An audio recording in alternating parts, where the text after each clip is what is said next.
ba tayo uwi? Gusto kong antayin si Giselle. Gusto kong kamustahin yung bata. Naku, matatagal yun. Hindi ba na-ambulansya yung bata? Huwag naman ho sana may nangyaring masama doon kay Georgie. Alam mo, Michael, napapansin ko, sobra-sobra na yung pag-aalala mo kay Giselle na yan. Concern lang ako sa mag-ina.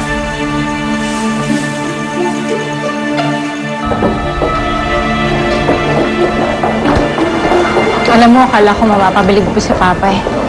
Akala ko magiging okay yung presentation namin. Pero baliktad lahat ng nangyari.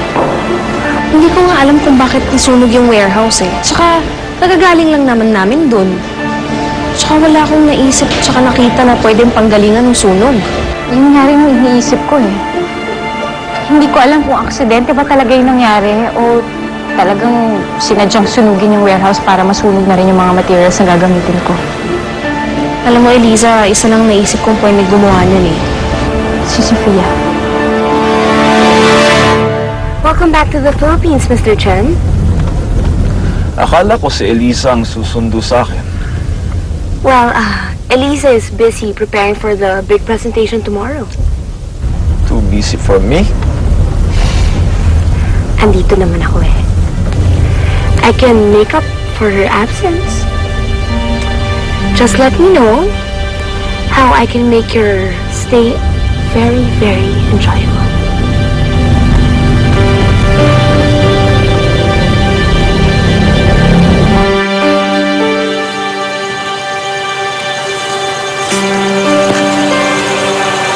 Ito na yata, Manny Jun. Sumanda. Giselle! Giselle! Para tayo mag-usap, Michael, medyo wala ako sa wish yung makipag-usap ngayon. Baka may tulong ako. Wala nang makakatulong sa anak ko. Dahil may taning na yung buhay niya. Taning? May sakit ang anak ko, Michael. Stage 4 leukemia. At sabi ng doktor, ilang buwan na lang daw yung itatagal bago siya. I'm sorry. Hindi ko alam.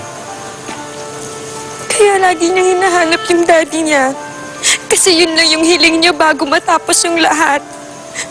Yung makita na yung daddy niya.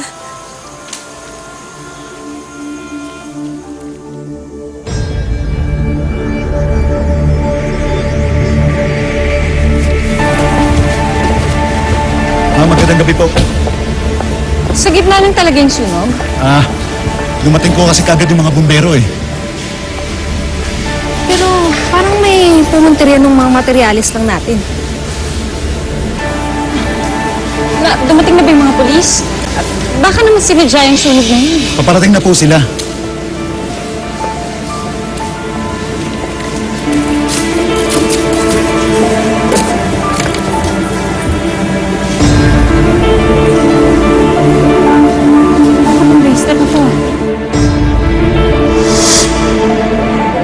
Ang ganda naman ng bracelet mo. Ganda, no? Pwedeng patingin. Sige, sure. Regalo yan sa akin ni Mommy nung pumunta siya ng States. Binili niya ako. Okay, sa'yo. Thank you. Kay Sofia to. Alam kong suot-suot niya to. Ibig sabihin kung nalaglag niya to dito, nandito siya bago magkasunog. Siya ang may kagagawa ng lahat ng to.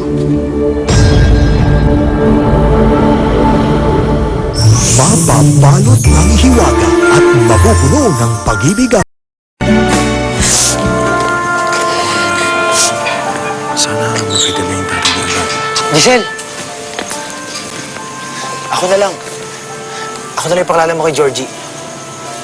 Ipakilalang ano? Na daddy niya. Sabihin mo sa kanya ako yung daddy niya. Sophia. Dad, I would like you to meet Mr. Chen. Mr. Chen, this is my dad, Mr. Montemayor. He's the president of our company. Pleasure meeting you, Mr. Chen. Likewise. Sorry nga pala, pinadiretso ka na namin dito. Galing. It's okay. Mas okay nga di tayo magkita eh. Dahil bukas sa lunch, formal na tayo. Yeah. By the way, regarding that launch nga pala for tomorrow, no? Well, I do hope everything goes well and... Umiyak kang babae ka! Umiyak ka talagang babae ka! Eliza? May kasalanan eh! Eliza! Ito ang may kasalanan kung bakit nasunog ang warehouse! Umiyak! I'm sorry. Eliza! Sofia, ano ba? Elisa! Nabait-baita ka pa kunwari? Tama na yan! Nabait-baita ka pa kunwari? Ha? Alam mo, hindi nakahubad yung arte mo sa akin, ha? Nagbabait-baita ka pa, pero pag talikod ko, ha? Elisa! Hinayaan mo ako sa likod ko! Baka walang niya mo. That's enough! Ha? Pwede ba? Huwag sa harap ng kliyente. Umayos ka. Bigyan mo ako ng konting kahihiyan. I'm sorry. And you are? She's my other daughter. Unfortunately, she's our Chief Operations Officer. Elisa, can I have a word with you?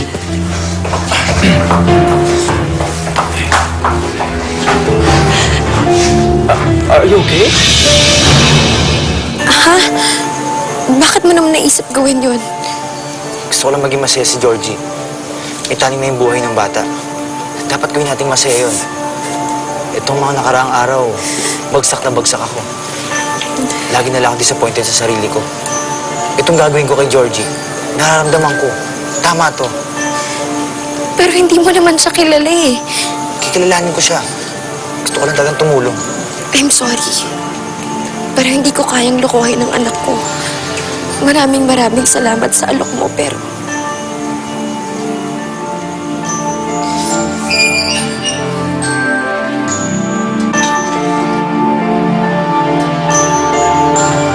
Elisa, bakit mo ginawa yun, ha? Elisa, sagutin mo ko. Ba't ka nag-iskandalo? I'm really sorry. No, hindi ka dapat mag-sorry. I think yung sister mo dapat mag-sorry. That was so rude. Sanay na ako sa kanya. Palagi na lang siyang ganyan sa akin. She treats me like I'm a nobody. Palagi niya na lang ako pinapahiya sa mga tao. Kawawa ka naman. Rinig sa buong Florence sigaw ni Miss Elisa. Sabi naman. Ay naku, wala talagang ka-breeding si Miss Elisa. Nasa meeting pa naman sina Sofia at si Riner. Sinugod at inaway-away sila ni Miss Elisa. Hindi na nahiya sa kliyente. Anong pinag-uusapan nyo? Anong pinag-uusapan nyo tungkol kay Ma'am, nagkukwentuhan lang po. Nagkikwentuhan? Ha?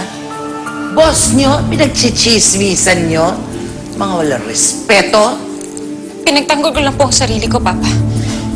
Not that way. Mataas ang posisyon mo dito. Hindi ka pwedeng mag-asal palingkera dito sa opisina. Eh, mabuti pa si Sofia. Hindi ka lang pinatulang kahit na sinugod mo. Eh, siya naman ang nanguna eh. Sinabotahin niya ako. Wala na akong may papakitang report bukas. Sinunog niya ang buong warehouse. That was an accident. Hindi.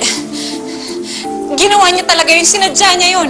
Tsaka, bakit pa hindi kayo naniniwala sa akin? Bakit mas pinaniniwalaan niyo pa yung Sofiang yun? Dahil wala akong nakikitang mali sa ginagawa niya.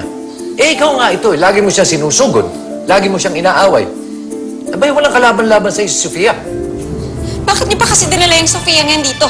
Tsaka bakit pa pinagpipilitan niyo yan sa amin? Naririnig mo ba sarili mo, ha?